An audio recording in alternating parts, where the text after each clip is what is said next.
दोस्तों, भगवान राम के जीवन और उनके चरित्र के बारे में बताने वाली रामायण से तो आप भली भांति परिचित होंगे। ये वही रामायण है जिसमें श्री राम के जीवन का विस्तार से वर्णन किया गया है।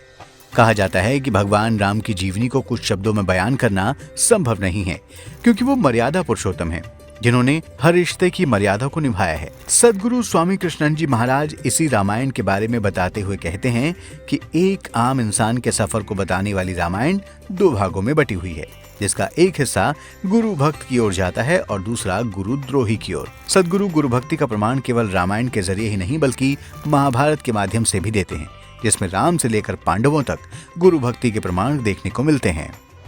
यह जमाना जो है हंसते हुए का है, मस्ती में रहने का है। यदि मस्ती में हंसते हुए रह रहा है तो सन्यासी है, रो रो कर समान दिन बिताता है तो तू संसारी है। सच पूछो, यह रामायण 2 भागों में विभक्त है, एक गुरु भक्त और एक गुरुद्रोही। महाभारत भी 2 भागों में विभक्त है, एक गुरु भक्त और एक गुरुद्रोही। इसको 1 मिनट में समझ लो। राम जो है गुरु भक्त हैं। आप सुन लेंगे गुरु के आदेश से यह लंका जा रहे हैं, और यह आप सुने कि यह पृथ्वी पर पूर्ण ब्रह्म का अवतरण हुआ है, और ये ऐसे गुरु भक्ति कर रहे हैं कि सैन करन मुनि जाई, चरण चापन लागे 2 भाई। तुलसीदास जी कह रहे हैं कि विश्वामित्र सैन कर रहे हैं, तब दोनों भाई राम लक्ष्मण जाके गुरु जी का पैर दबा रहे हैं। ऐसा कहीं सुना है इस हिस्ट्री में? पूर्ण ब्रह्म परमात्मा का अवतरण हो, बिन बिन पग चले सुने बिन काना, कर बिन कर्म करे विधि नाना, और वही ब्रह्म पैर दबा रहा है, अपने गुरु का पैर दबा रहा है। देख रहे हो, लक्ष्मण जी गुरु भक्त हैं, भरत जी गुरु भक्ति में देखो चले गए नंदीग्राम में, और हनुमान जी जो इनके साथ लड़ रहे हैं पूर्ण गुरु भक्ति में आए हैं। सूर्य के, यह बहुकत पर कथा कह चुके हैं, वह सूर्य के पुत्र हैं, सूर्य के शिष्य हैं। सूर्य ने कहा है कि जाओ हमारे पुत्र सुग्रीव की सेवा करो। सुग्रीव के बाद उन्होंने कहा कि राम की करो। यह जो है हनुमान जो है पूर्ण गुरु भक्त हैं। तुम्हारो मंत्र विभीषण माना, और विभीषण भी गुरु भक्त हो गया, सुग्रीव भी गुरु भक्त हो गया। तो ये गुरु भक्त एक तरफ से हैं। अब तू पूछेगा कि रावण जो है, पहला तो उसका कोई मनुष्य गुरु नहीं है। देवता को गुरु हमारे शास्त्रों ने अस्वीकार कर दिया है, देवता गुरु नहीं बनता है। यह बात एक समझ लो, हम लोग समझ लेते हैं देवता। यह कई बार मैं कह चुका हूं, यह मनुष्य सर्वश्रेष्ठ जोनि है। मनुष्य जन्म में आप लोग रोज कहते हैं बड़े भाग मानुष तन पावा, सुर दुर्लभ सद ग्रंथ ही गावा। इसी रामायण में कहते हैं कि सबसे दुर्लभ जो है यह मनुष्य का शरीर है। इस शरीर को पाने के लिए देवता, दानव, गंधर्व, किन्नर, यक्ष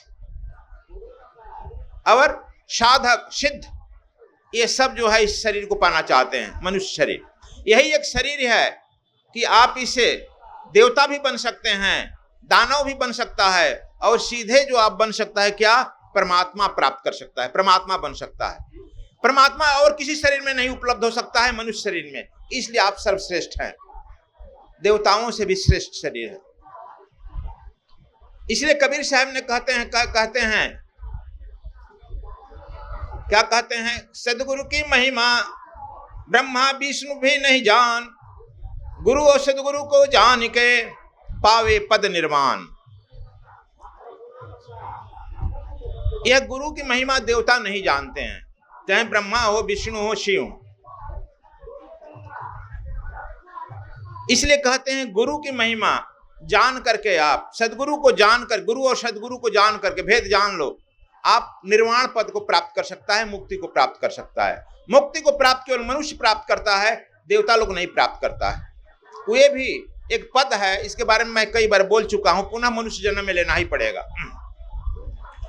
तो यह हम कह रहे हैं, देखो उसी तरह से महाभारत भी, रावण जो है शंकर जी को, भगवान शंकर को गुरु मानता है, लेकिन कैलाश जब उठाने लगता है तो पार्वती जी भी गिरती हैं और कहती हैं कि आपका चेला ऐसा है कि जब तक कैलाश उठाने लगता है, हम लोग गिरते हैं इधर से उधर, उधर से इधर। देखो गुरु तो ही है। कुंभकर्ण गुरुद्रोही है, सब राक्षस लोग गुरुद्रोही होता है। संक्षेप में कह रहे हैं, हमारा दूसरा मकसद है आज कहने का। महाभारत में देखो, भगवान कृष्ण गुरु भक्त हैं, संदीपनी के निर्देश पर चल रहे हैं। अर्जुन को देखो गुरु भक्त है, द्रोणाचार्य को मारने के लिए कह रहे हैं, बिना द्रोणाचार्य को मारे युद्ध नहीं हो सकता है। द्रोणाचार्य में क्षमता है कि अकेले युद्ध समाप्त कर सकते हैं, लेकिन कह दिए कि नहीं, मैं युद्ध हारूं तो हारूं, लेकिन गुरु है, मैं हथियार नहीं उठा सकता हूं। इतना ही नहीं, अर्जुन जो है गुरु द्रोणाचार्य को मारने के लिए जब दबाव डालते हैं कृष्ण, तो रथ छोड़कर भाग जाता है। हमसे संभव नहीं, नहीं तो अब तर्क करके समझा दीजिएगा, मुझे मारना पड़ेगा। देखो, अर्जुन जो है गुरु द्रोणाचार्य अपने गुरु पर हथियार नहीं उठाता है। द्रोणाचार्य के पुत्र इनके खानदान को नाश कर देता है द्रोणी, और पुनः कृष्ण बांध कर लाते हैं द्रोणी को, अश्वस्थामा को, पशु के तरह, पुनः कहते हैं इसे मार डालो। तो भी अर्जुन कह देता है संभव नहीं है, मेरा गुरु पुत्र है। द्रौपदी भी कि सारे उसके बच्चे मारे गए हैं, द्रौपदी भी कह रही है कि नहीं, इसमें गुरु मां झांक रही है, गुरु झांक रहे हैं, गुरु पुत्र का हत्या करना तुम्हारे लिए ठीक नहीं है, छोड़ दिया।